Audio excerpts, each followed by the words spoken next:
Okay guys, so Monday na no. Eclipse day.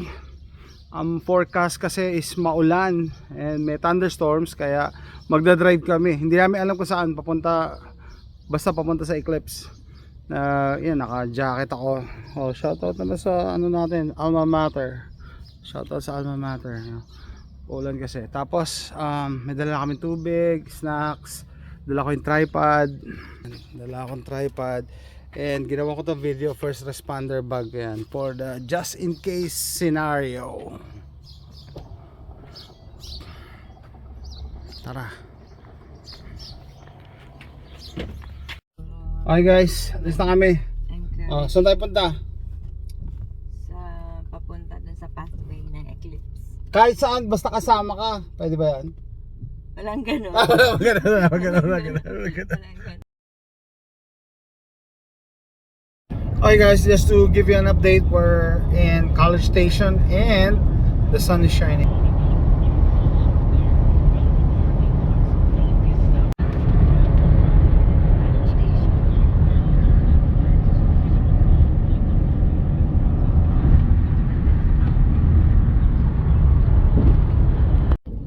Okay guys, bigyan ko kayo update, no. 1 hour 10 minutes pa sa destination namin, Waco, Texas, and gapang na yung traffic. So di namin alam kung aabot kami. Mahirap kasi ma-stuck sa traffic. For example, emergency, gusto mong naiihi ka, hindi ka na makaalis, yun delikado. Pero so far, bigay ko sa inyo yung update, no. Maraming bumabiyahe, marami kami nakakasabay na out of state vehicles. Ano ibig sabihin, makita mo yung plaka nila, iba-iba. Ito sa harap ko, taga Florida, kanina taga Pennsylvania. So iba talaga, kinakareer. Ibig sabihin, they don't care kung gaano kalayo biniyahe. Iba nga daw, bumiyahe pa ng Little Rock, Arkansas, kasi maganda rin yung spot. Anyway, driving here, nakita kami yung mga signs, no? Don't park on the side of the road to watch the eclipse, parang gano'n. Alam na nila, hindi ka pwedeng basta hindi ka pwedeng mag-stop dyan sa gilid, manood ka ng eclipse, hindi pwede. And very busy mga police, dahil police sa Check every parang every 15 minutes. Kasabay tayong sheriff eh. Anyway, ano pa? 66 miles to go. Yeah, 66 miles, 1 hour 8 minutes to go. Okay, bibigyan ko kayo na mga feedbacks ng iba nating kababayan. May nag-comment doon sa post ko. Huwag tayo magpunta dyan, tayo kasi ang dami kasi nagsasabi na baka may mangyari masama, like rapture. Yung iba, to the point na iba umaasa na sa rapture para matapos na yung problema nila eh. Ano yung rapture? Yung bigla ka na lang mawawala, kukunin ka ng creator mo, parang gano'n. Tapos ano pa ba, mahirap kasi tawag dito, maniwala sa gano'n eh. Yeah, I know may possibility nun, kasi sabi nila nakasulat sa Biblia. That is true, kaso yung Bible kasi depende sa nag-i-interpret, no? Paano malalaman na ito na yung exact na event? Mahirap eh, pero syempre ingat pa rin palagi. And then ano pa ba, ito, okay, sige yun, no? Yung Bible kasi kanya-kanya interpretation, pero yung the fact remains na may mga signs kasi, no? May mga signs. Sabi nga, ayokong sabihin, pero yun ang consensus signs na may apocalypse na parating eh. Example nga dyan yung mga earthquakes yan sa Taiwan, sa New York, New Jersey area or East Coast area. Tapos may tsunami warning nga dyan sa Pilipinas, di ba? Kasi katabi natin yung Taiwan. Tapos yun nga, movement ng mga insekto, and hopefully wag tayo umabot doon sa fire from heaven. Magbabagsakan daw ano. Huwag tayong mabasa ganun. No? I'm sure yung mga scientists may different explanations sa mga ganyang events, pero minsan ang hirap ipagwalang bahala. Imagine mo, all of a sudden bilang nag-earthquake, di ba? Tapos all of a sudden mababalitaan mo ang daming insekto na lalabas, cicadas tawag nila, pero naalala ko yung locust sa plagues of Egypt. So ayan, gapang pa din, gapang 1 hour 5 minutes. Alright guys, we're in Waco.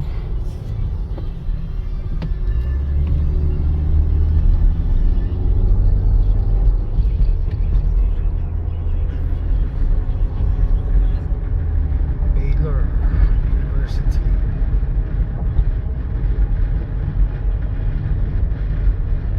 Hi guys, we're here in Waco, Texas.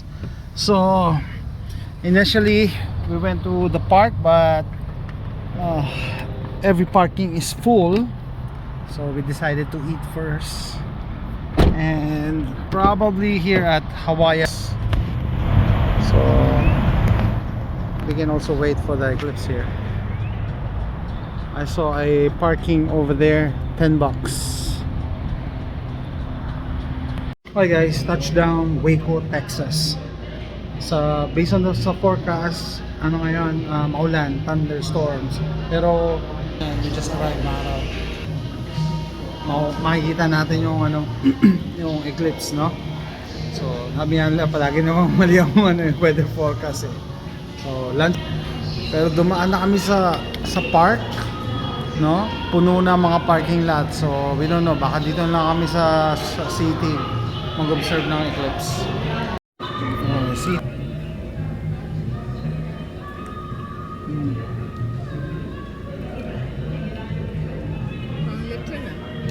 Huh? Yes.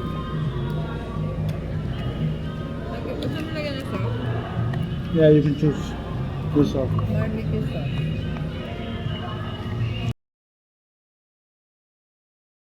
Hi guys, we're here at the park. We parked over there. Lots of people waiting. Lots of people waiting. Oh, cute dog. It's a beagle.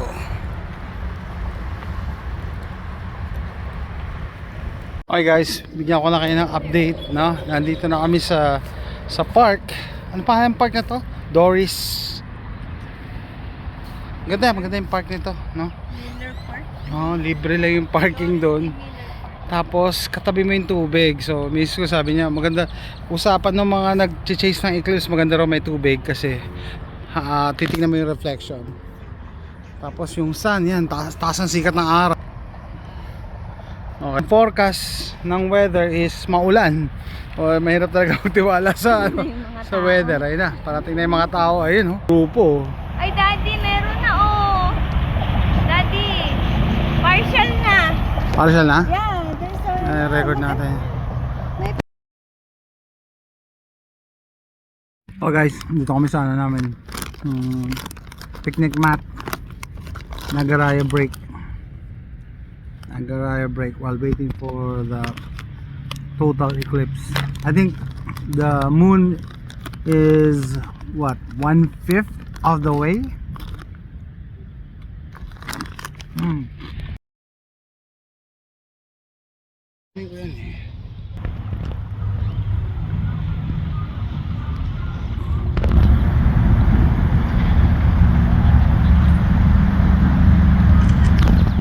At ang dalawa. With the boat. Okay, iba nagtatanong, no? Bakit daw parating pa lang yung eclipse? Dahan-dahan kasi siya eh. Di ko alam kung makukuha. Kailangan may filter yung phone eh. Hindi kita. Hindi kita eh. Nasaan na yun? Ayun. Hindi kita. Tingnan, picture natin. One. Picture tayo. Ladybug. Tayo picture natin. NA sign. Cute. Okay guys, ano oras na? Bigyan ko kayo update, no? 1:12. 112. Ang total eclipse is 140, di ba? So, yung buwan, natatakpan niya na yung kalahati ng sun. Okay? And hindi mo siya makukunan unless gagamit ka ng special filter or special camera. Tawag dito. So, ganon. Doon sa nagtatanong, bakit sir, wala pa eclipse? Kasi dahan-dahan ang galaw niyan eh. Dahan-dahan hanggang matakpan niya na totally yung yung sun.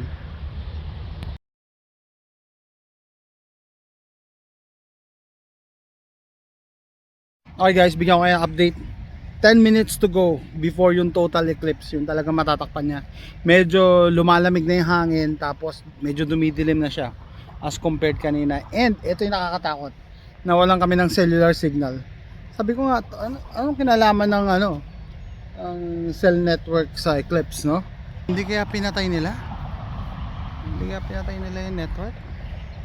Ang dami na kaya. Hindi tuloy kami makapag live. So hopefully glitch lang yan, no? Alert pa rin tayo.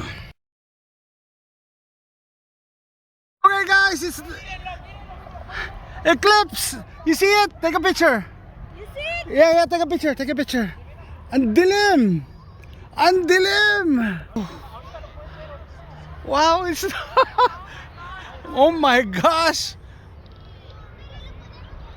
Wow! Oh my God, ang ganda! Ang dilim! Picture mo! Picture! Sa camera ko. Hindi mo kuha. Ayan. Yeah. Ang dilim! Ang dilim! Tapos nakakonect yung ganda. network namin. Hindi ako makapag-live, sorry. Oh my God, ang Sorry. ganda. Hindi makakonect. Ay, hindi na gumana, Daddy. Ha? Hindi na gumana. Is that moving? Yeah, hindi gumagana yung glasses. Yeah, don't use it anymore. We don't need it. We don't need the glasses anymore. Yeah. Wow. Tayo. Look! What time is it? It's 1:40. 1:40 in the afternoon. 1:40 in the afternoon. Wow. Look, Lil, ang dilim. Wow. Lil, look at i-absorb mo yung moment. Oh my God. Oh my God, kakilabot. Nakakakilabot. It's 1:40 in the afternoon, Texas time. 1:40 in the afternoon, Texas time. Ang dilim. It's dark. It is dark. Dito color pictures. Yeah. And medyo kita ba sa video? Hindi. Hindi, sa pictures lang. Yeah, I'll take the video. We can't do live stream. Our cellular net is affected. I don't know, it's so dark. 1:45 in the afternoon, Texas time. Ang dilim. Sorry, hindi ako makapag live stream.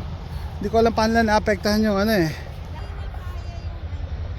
Hindi naapektahan yung cellular network namin. Yeah, you don't need it. Yeah, you don't need it. Dilim. Wow.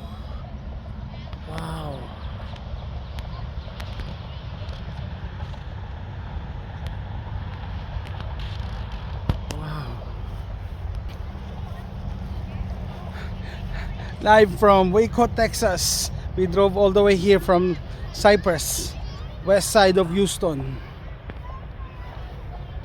Ayun yung Meron palang There you go.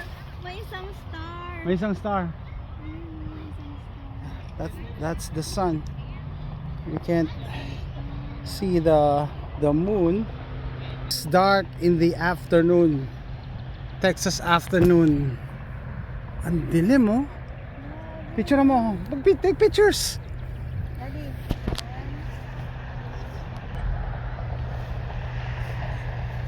Tayo, picture tayong dalawa.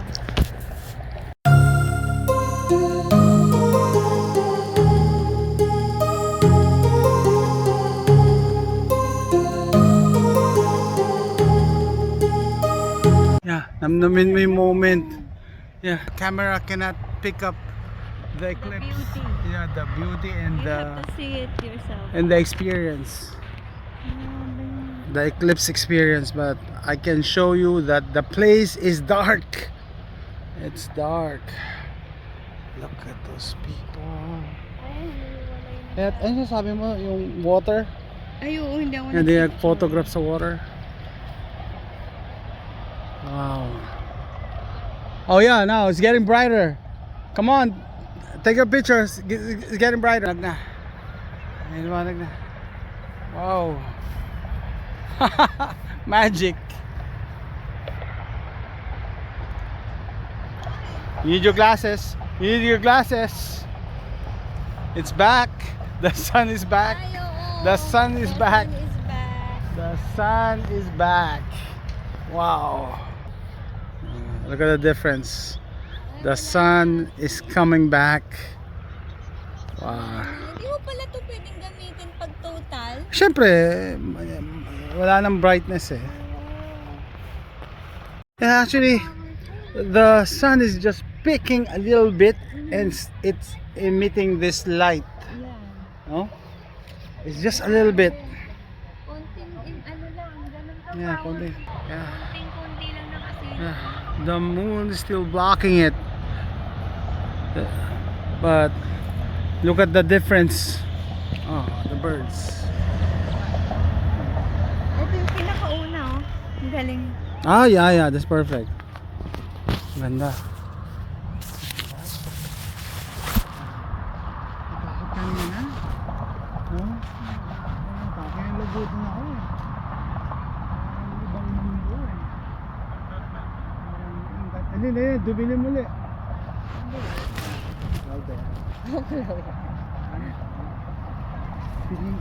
Nakapik lang ng konting-konti, no? Ay, ang galing. Nagka-cloud na. Tapos na. Paano kung Nakikita mo siya, yun o. Oh. Eh, pero kung nag-eclipse Hindi natin naman. ma-freeze. Okay guys, so technically hindi pa tapos yung eclipse. Yung moon paalis pa lang. Natatakpan niya pa rin partially yung sun. Pero may mga okay, I think it's a good thing kasi ayaw namin sumabay sa mga yan. Magta-traffic mamaya sa daan. Okay, so far so good. Wala naman nangyari masama. Nakaka-alarma lang no na nawalan kami ng cellular network. I don't know.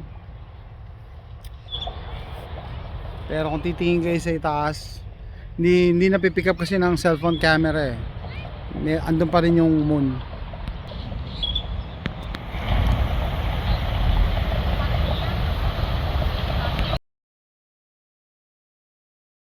Okay, this is where we parked. That bridge. Sabi nila, cloudy with a chance of thunderstorm. Wala. It's a fake. Look at this. Abandoned establishment. Private property. No trespassing.